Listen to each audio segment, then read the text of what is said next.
Greetings, everybody. Welcome to the Wednesday, October 5th, 2016 episode of Free Webinar Wednesdays. This is Eric Cook.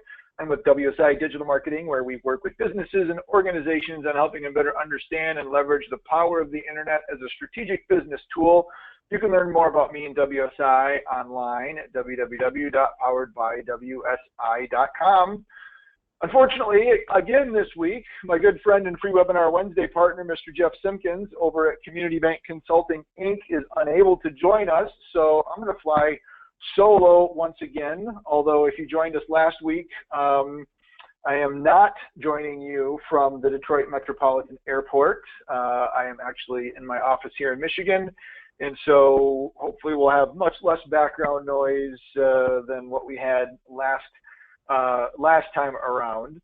For those of you that might be joining us for the first time, Free Webinar Wednesdays is recorded and made available at freewebinarwednesdays.com, so you can catch this and other replays at the website and review them, share them with friends and colleagues, etc., etc. And also, we do appreciate and certainly enjoy while we do our presentations. So if you do have a comment, thought, feedback, we're going to be talking a little bit about Google. So if we got any iPhone fans out there and their reaction to the Google Pixel phone, certainly would love to get your feedback and hear what you think. Of course, you can do that if you're live. If you're catching this on replay, then obviously that's not going to be possible. But certainly excited about some of the new things that Google announced yesterday and what this means for those of us that are somewhat into gadgets and gizmos and devices. We like to talk about those here on Free Webinar Wednesdays, and just kind of what some of it means to the bigger picture of technology and productivity, and how this might be something that you would be interested in checking out. So let's go ahead and we will dive in and get started. One of the things, I guess maybe to set the stage, Google had their big event yesterday, Tuesday, the 4th of October, their big Pixel event. And this site, madeby.google.com, was released. And you can see the lineup of all the items that they announced during this event. And so across the top of the screen, you can see that I've got all the videos queued up. I'm not going to show those during the webinar because videos over a webinar never go well. But you'll see that on the post at freewebinarwednesdays.com, I have provided you with links to all of these videos so you can just quickly jump back over to them, check them out. They'll take you to the Google channel and they'll link directly to the video itself so you can watch a little bit more. But I wanted to walk through these devices. I've taken the time to walk through and actually watch the recording of the Google keynote, which is this whole made by. You can see them kind of going back through it again. So you can watch the keynote. You can see the announcements. During last week's show, I talked about a live stream recording that LinkedIn did, announcing some of the changes that are coming to their network. And so Apple does this as well, but here we have Google kind of doing their thing. So on a left to right basis, this little device here is the Google Wi-Fi. We've got the Chromecast. You'll notice the prominence of the little G. That's one of the things that I think you're going to see carry through on a lot of the products moving forward. We've got the Google Home device. This is Google's, I guess, response to the Amazon Echo. If you've been on Free Webinar Wednesdays before and heard us talk, you'll know that I'm the proud owner of an Amazon Echo device and had conversations with Alexa on a periodic basis. And so I'm very curious to play my hand at the new home device, being that we run our business in the Google environment, the Google suite, basically. I'm very curious to see how this is going to tie into my Google account and maybe integrate better with email, calendar, maps, Google search, all the other fun things that exist within the Google ecosystem. You can see their new Pixel phones here. They've got a Pixel and a Pixel Plus. Looks somewhat similar to an iPhone in shape and size. They got 3 different colors. We'll talk about those. And then they've had a Google, I guess Google created virtual reality viewer called Cardboard, which, as the name implies, was originally created in cardboard. They gave these out actually at Google I/O, their big event, a couple of years ago, right after Facebook made their announcement of acquiring Oculus Rift for how many millions of dollars, or maybe billions. But they bought Oculus Rift, the virtual reality headset company. Google came out and said, well, we're going to do that, but we're just going to make it in cardboard. You drop your phone in there. It had a couple little magnets and some other things, but a little cardboard device essentially gave you the ability to stick your phone as a holder on your face. Probably not the most comfortable experience, but to give people a quick and easy way to experience the whole world of virtual reality, Cardboard was one of Google's inventions. You can see now that they've come up with a much nicer version called Daydream. And so virtual reality, augmented reality, those are starting to become, I guess, not commonplace, but the more I read and the more I see people talking about it, starting to come into more of a mainstream. I know Samsung is talking about that. I've been seeing some commercials with Sony and the new PlayStation. Immersive, kind of bring you in, not just having a really great screen experience, but a device that you stick on your face that totally brings you into the experience. So we're probably going to see a lot more virtual and augmented reality coming to the markets from a lot of the different platforms here. So that's kind of the rundown of what they announced. You can certainly go to madebygoogle.com and kind of scroll through all the things here. So if we can take a look at the Pixel phone, a couple things that jumped out at me on the Pixel phone, and let's just go ahead and we're going to jump over to the phones. I know that you have the ability to walk through this yourself, so I don't want to read the whole thing to you. A couple of things that noticed, you know, the unlimited storage, the battery life with smart charging, the migration to what's known as the Type-C connector, and also, hang on to this, it has a headphone jack. And even in the introductory video, they make a little pokey fun at the Apple. They don't mention Apple outright, but if you've listened to the news within the last several weeks, you certainly are familiar with the fact that Apple has removed the headphone jack from its devices. Some of the manufacturers have also chosen to follow suit. The Pixel device maintains the 3.5 millimeter headphone jack. So if you've got traditional wired headphones, you can use those no problem. You don't need an adapter or a dongle. You don't have to go Bluetooth. So that's kind of cool. So the Type-C connector is a universal connector in the sense that it can be inserted in either direction. A lot of the newer phones are starting to come out with the Type-C. In my opinion, it would have been really cool if you know, Apple's got their you know, their connector, the Type-C is coming out. It would have been really great if they had settled on one version so we could have one charging cable for all devices, but I don't think that's ever going to happen, unfortunately. Storage and capacity, they brag about how awesome their camera is, but cameras take pictures, pictures take space, space can be gobbled up pretty quickly. They are building this in with full resolution, a full resolution account option with the Google Photos. If you're not using at least a Google Photos account for your existing phone right now, you really should. There's a lot of platforms out there that will provide remote backup. Most of if you're on an iPhone, you can use iCloud, you can use Dropbox, but Google Photos basically provides you, if you're allowing them to kind of scale the image down, so you've got an optimized version, you get, I believe it's unlimited capacity. If you want the full res, you may have to buy some space on your Google Photos account, but Google Photos is great. We just had to recently switch my wife from one account to another, and the worry was that the photos that were on her account or on her phone that had died and were not accessible anymore, we had Google Photos as well as Dropbox connected. The cloud certainly is making life a whole lot easier and more accessible across multiple devices. So you can go ahead and take advantage of that unlimited storage with the Google Photos account. You can see that they're drawing a connection directly into Daydream, their Daydream View product, which we'll talk about here in a little bit. That's their augmented or their virtual reality platform.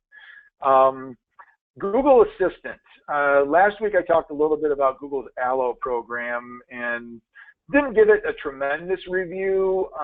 Talked about Allo and Duo, and you'll see that those are mentioned here. They're still a little bit buggy for me. I don't know, given the fact that this is going to be running the latest operating system by Google, if they're going to have those things figured out and it's going to be a whole lot easier. But one of the things that is baked into Allo and baked into the overall Nougat operating system is this Google Assistant. Facebook came out with, initially it was referred to as Project Moneypenny, that they changed it to Project M, kind of their automated assistant where you go into Messenger and eventually their plan is to be able to use Facebook Project M as a personal assistant. So you could ask Facebook to, you know, manage some tasks or find information for you without necessarily having to go to Google itself. Google Assistant is their version of their kind of own personalized smart assistant slash search function. And you can see that it does things beyond just Google searching for stuff. So you can ask it to create a reminder while you're in Allo and doing a conversation. You can have it jump out and find a place that you maybe want to go to or a restaurant.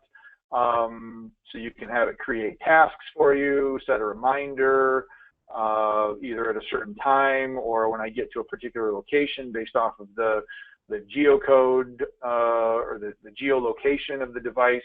So remind me to do X when I get home. And if you've got home defined in your device and Google knows that you're there, you can go ahead, kind of do some of those things.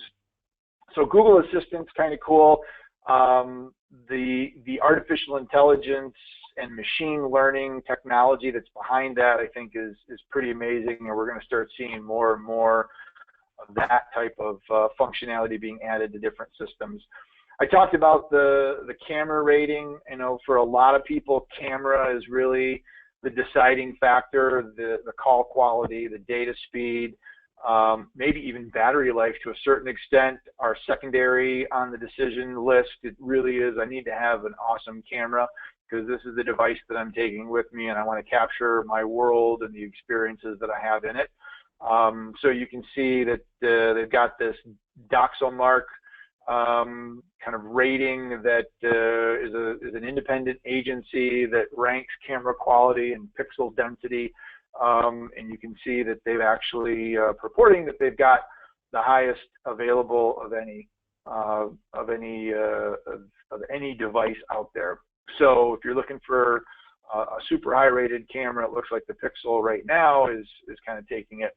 You can see that they're stating the unlimited storage for photos and videos, much like what I suspect, I think, I want to say it might be one of the LG phones, but I could be mistaken. But I know there's a phone out there that will do some dynamic kind of, if there's apps that you're not using, it'll move that off into the cloud. I don't think this device is doing that type of storage. I think it's more focused on photos and videos, but if you're like most users, that's really what consumes the biggest portion of your storage capacity anyway. And my gut tells me if the screen capture, the image resolution is as great as it is, those are probably going to be pretty good sized files. So you can set this to backup over Wi-Fi only, so you're not going to chew through your bandwidth and your data plan. So when you get back to your home or you get into the office and you can hop on a Wi-Fi network, it'll push your images up, and then you've got access to maybe thumbnails and low-res versions, but your full-res versions are going to be available through this platform. Here's where it walks in. It talks about the Duo platform. You can see their big thing, and you've got the little knock-knock option there where you can see before you answer it, you can get an idea of who it is, so you can determine, yep, I'm going to answer that, and now all of a sudden it becomes full res. You can actually see one another. But the Duo really takes the whole iChat capability that Apple users have been able to share between themselves and pushes it out onto any Android or iOS device. So if you are an Android user and you want to have video chat capabilities, this is not something restricted to only the new Pixel phones. You can download Duo right now. As I said earlier, my experience with Duo has been a little bit clunky, only because it's not really been, you know, I try to launch it and it freezes. Video, however, is also becoming a pretty hot topic with a lot of the social networking sites now getting into live streaming, and certainly video is the best way to convey personality and to get a message across. So I expect to see them spending a little bit more time into Duo, kind of working out some of the bugs. Some of the other elements you can kind of get an idea of, you know, get the fingerprint reader, which is great from a security perspective, also integrates into the Android Pay, very similar to what Apple Pay does.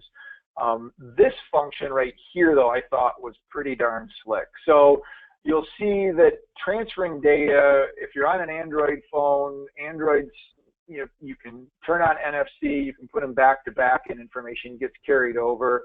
But they've actually created a service where you can go in and you can see that there's a quick switch adapter, and you can go in and you can connect directly to your iPhone. So if you are interested, been seeing some things with regards to the iPhone 7, battery life's not what it was, claimed to be, certainly not nearly the problems that the poor Samsung Note 7 folks have had with phones exploding and catching fire. But certainly they want to make it as easy as possible. If you're interested in coming over, you can connect an iPhone or an Android device, and it will basically give you the ability to build your phone and keep as many of the settings and other functions on your existing device to your new one as possible. So that, as far as a transfer capability, I think the ease of use on that is pretty cool. No surprise, you buy all sorts of other things like cases and covers and all that other kinds of stuff that's there. But here they've got mention of the Daydream View, which again is their virtual reality. Watch the video that associates or that kind of gives you the review of this to see some of the things that you can do. Certainly there's animated items that you can download and watch. But one of the interesting things that's been going on in the video and the cinematography is 360-degree immersive video. You know, GoPro's got some cameras that will capture 360 view video. You know, people are uploading wide-angle video to Facebook and giving you the ability to kind of move your phone back and forth to be able to see a wider field of view. That media is being pulled in and made available, and now you've got, you know, these virtual reality headsets that can give you a completely immersive experience, whether it's, you know, a movie or animation or, you know, swimming with sharks or visiting the Taj Mahal or climbing Mount Everest, whatever the case may be. So definitely check that out. You can see it's coming in 3 different colors, although the blue is sold out, but they've got the silver and the black, and then you've got the traditional size as well as the plus.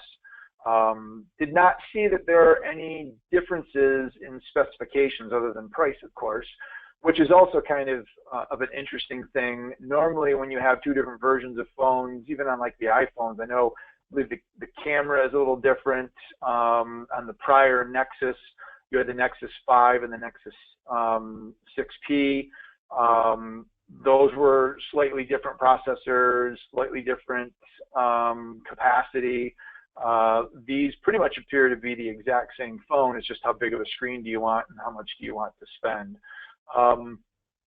The Pixel, I almost said Nexus. The Pixel device is also available if you want to, if you are a Verizon user. You can buy it and acquire it right directly through Verizon. You can also buy it directly through Google if you want.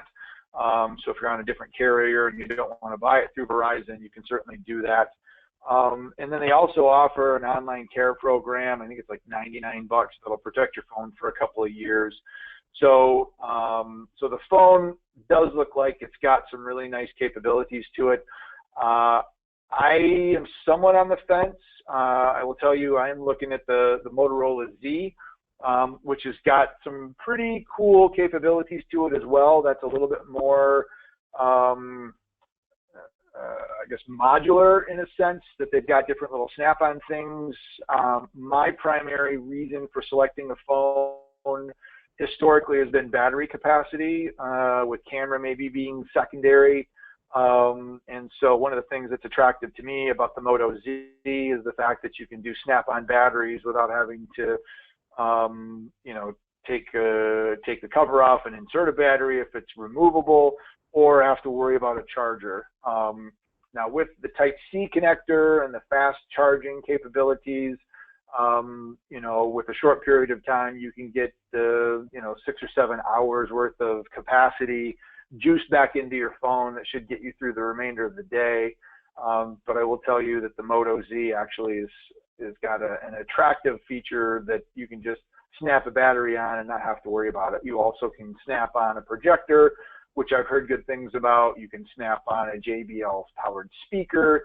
So there's a lot of interesting things that go with the Moto Z. So I'm going to kind of keep an eye on reviews of this. You can see it's in pre-order now. I went just to check to see if I wanted to buy it. They're not expected to ship for probably the next 6 to 7 weeks. So I've got a little bit of time to decide what it is that I want to do. But certainly watch some of the videos that are linked off of the free Webinar Wednesday site just to get a little background on the phone, how it's going to work. I've heard some good things about Nougat, their new operating system. The LG V20 device is actually the first production device out there using Nougat, and from people that have been using that phone, because it is in the live now, people have said that's a pretty good operating system. The next item that we'll talk about is the home, and what they're really trying to do is build an ecosystem within your domicile to help make things easier, faster, more efficient. A couple of years ago when Amazon came out with the Echo and, hey Alexa, what's my calendar look like? What's the weather going to be tomorrow? How many ounces to a cup? So you can kind of go through that, and she'll answer those things for you. Google is now brought their, I guess, competitor to the market called Home. And so it's a Google-powered assistant. It's got the Google Assistant built within it. One of the things that I did notice is it will recognize and even give some identification by name. So my suspicion is it'll eventually know my voice versus my wife's voice, and if I ask it a question, it'll come back and address me as Eric, and it'll know when Alicia's talking. Kind of ties in with your Google account. So it's got some customization to it. It's not as large as the Echo is. You can change the base speaker covers, so if you want to give it a little bit of styling. This kind of walks through the different things that you can ask it, so you can see more things that you can ask. You can click on those. But what Google really has been known for from the onset is basically search, and it's evolved into advertising and analytics and devices now. But if you were to think what Google really was created for, what it knows and what it does best, everything really is revolved around search. So that's really where they're forcing the issue back into the home to try to make your home experience more enjoyable and more efficient. So take a look. You can see that the smart devices can be connected to this, and this is one of the things that I think the Amazon Echo falls down on a little bit. When you start talking about the Chromecast, you can see it talks about Nest, which is the thermostat platform that Google acquired a few years ago. You can see that the smart devices that allow you to dynamically control the lighting in your house. You can change the light up and down, make it good for reading, make it good for watching a movie. If you've got the device capabilities of changing the color. You can do that. So, so it really is kind of the intelligent home. And because it has some proximity awareness, it's got the ability to understand which Chromecast device is in which television. You can kind of get the idea where it shows you the example, you know, play dance music on the living room television versus the TV in the den or the TV in the family room. Now it knows some of those things, and that's not something that the Amazon Echo at this point has the ability to do. So some of these others somewhat similar to what we've seen in the Echo with regards to, you know, the microphone's always on, listening to things, nice speaker to be able to play music. You can see that they've got some multi-room capacity or capability, which I don't believe that the Echo does. They kind of all operate independently of one another. So this is a device that I will tell you is likely going to make it into my home, and then I don't see a problem running one device in one area and keeping the Echo, because you know that does have the advantage of being connected to my Amazon account. So I don't see a problem in that. They're also announcing Wi-Fi. So this is one of the things from a Wi-Fi perspective, depending on the size of your home or where you've got Wi-Fi configured, this is going to essentially provide a replacement for a router and can be tethered together, and you can use those to provide Wi-Fi coverage in a variety of different areas. You know, for me, if I'm up in a particular corner of the house that's a distance away from our Wi-Fi router, I may have some difficulty capturing that. If you've got smart devices like a Roku or a streaming video player, maybe you're using one of the Chromecasts, and you need to have a Wi-Fi signal in order to download and watch video or get to Netflix, this is going to be something that you can use to boost your signal and kind of you know, expand your internet connectivity throughout the entire house. So this gives you a ballpark idea of maybe how many of these devices that you're going to want, and then it's got some intelligence built within it that will help try to optimize and keep your network super fast. And you can kind of use an app here to manage. Most of the time, people don't really want to get into their Wi-Fi or their router settings unless you're a networking person, you know, getting into 192.168.1.1 and logging in and, you know, getting into your Linksys router or whatever is not something that most people are comfortable in doing. They're making the management of this a lot easier and more user-friendly. And you can see that they've got this family Wi-Fi pause. So if you want to say, you know what, we're going to have dinner and we're going to turn Wi-Fi off and we're all going to enjoy dinner together and have a little good old-fashioned person-to-person communication, you can go ahead and punch that down. So for us, probably wouldn't be relevant because our doggies haven't figured out how to get on the Wi-Fi network yet. But those of you that have children and are looking for a way that you can, you know, encourage them to get off of their device and spend a little quality time, might be kind of a cool little thing. So one of the things that I guess from an overall perspective that is a little bit frustrating for me as a consumer, and I know I'm not the only one, is they have these events, they talk about all this cool stuff that's coming along, and then they drive you to a site, and then they say, oh, join the waiting list. And, you know, these devices aren't ready. They're not going to be around for the next 6 to 7 weeks or potentially longer. I really wish that these were, you know, maybe done and in production and maybe just sitting in a warehouse waiting to be sold instead of getting you all excited and then saying, and in the next month and a half, you can get one. But for whatever reason, that seems to be the direction that they go. The virtual reality item called Daydream, I've not yet done virtual reality. I had an old, it was a Motorola X phone that had a pretty cool little program that the folks at Moto actually built. They gave you the ability to take your phone, and it had a couple of videos that you could interact, and it relied on the positioning of the phone to essentially follow the storyline. So one of them was you were finding a little bug that was trying to avoid spiders or something along, or frogs, I guess it was.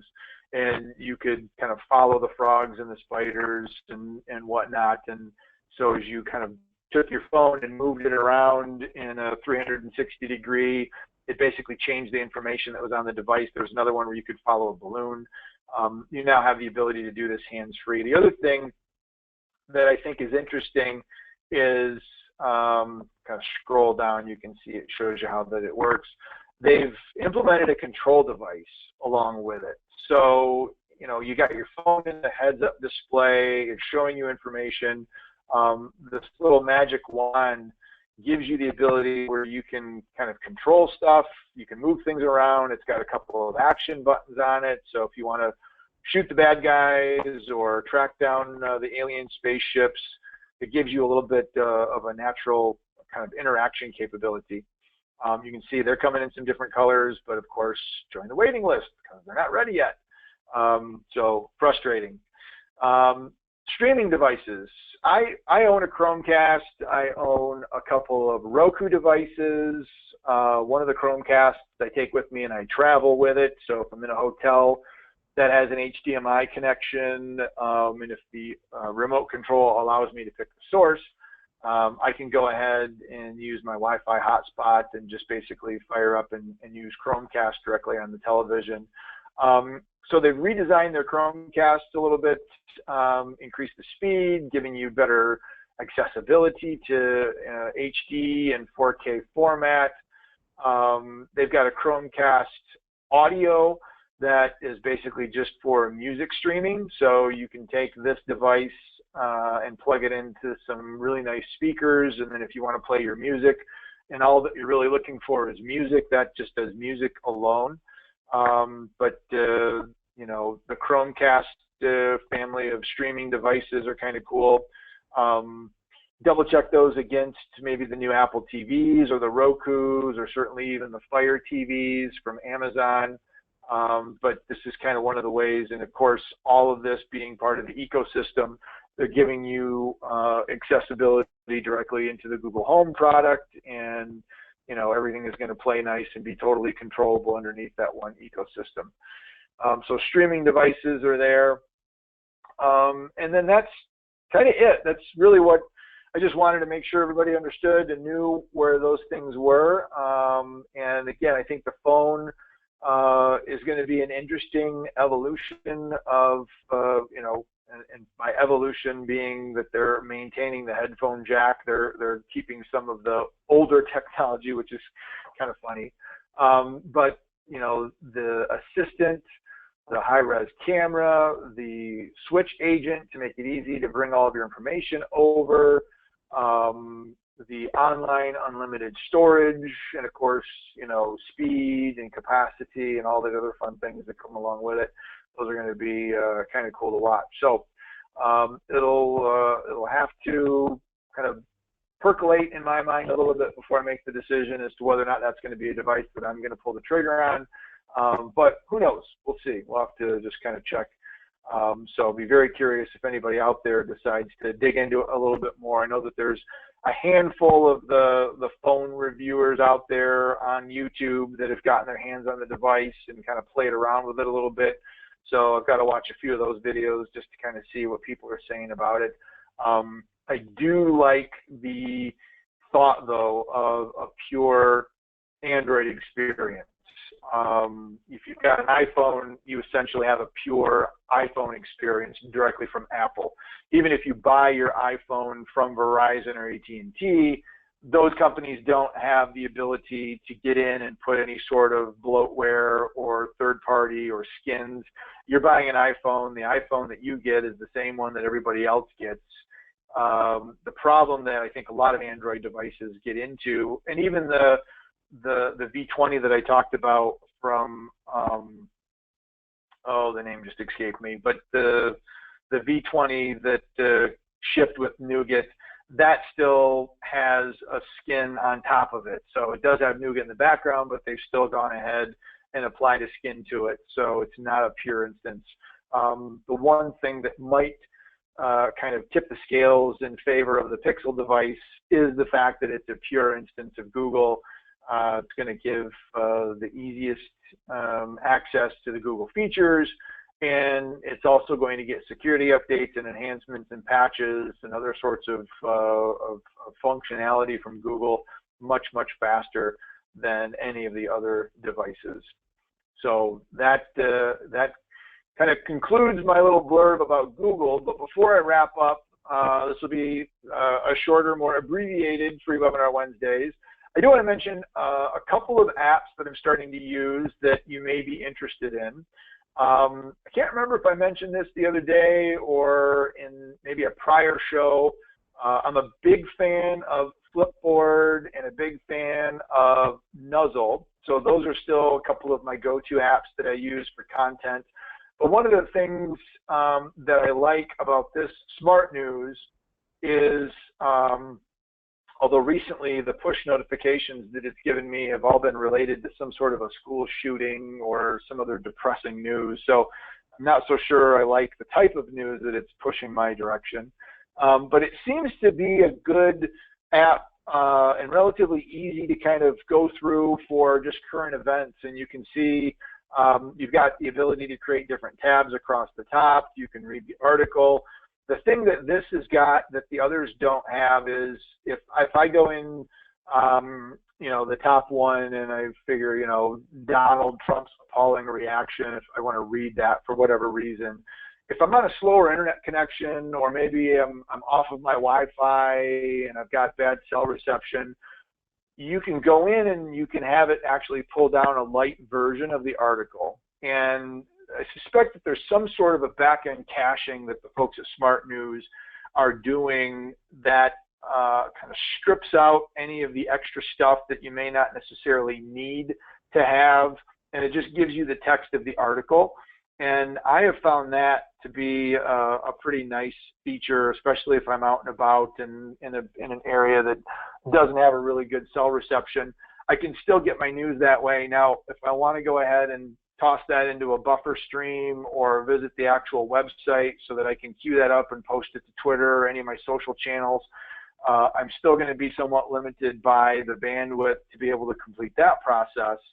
But from a reading perspective and just consuming content, this has been probably one of the apps that I've used more often, just because it's got that nice option where if I don't want to wait for it to download, I can just hit boom, Smart View, and it just grabs the information for me, uncluttered.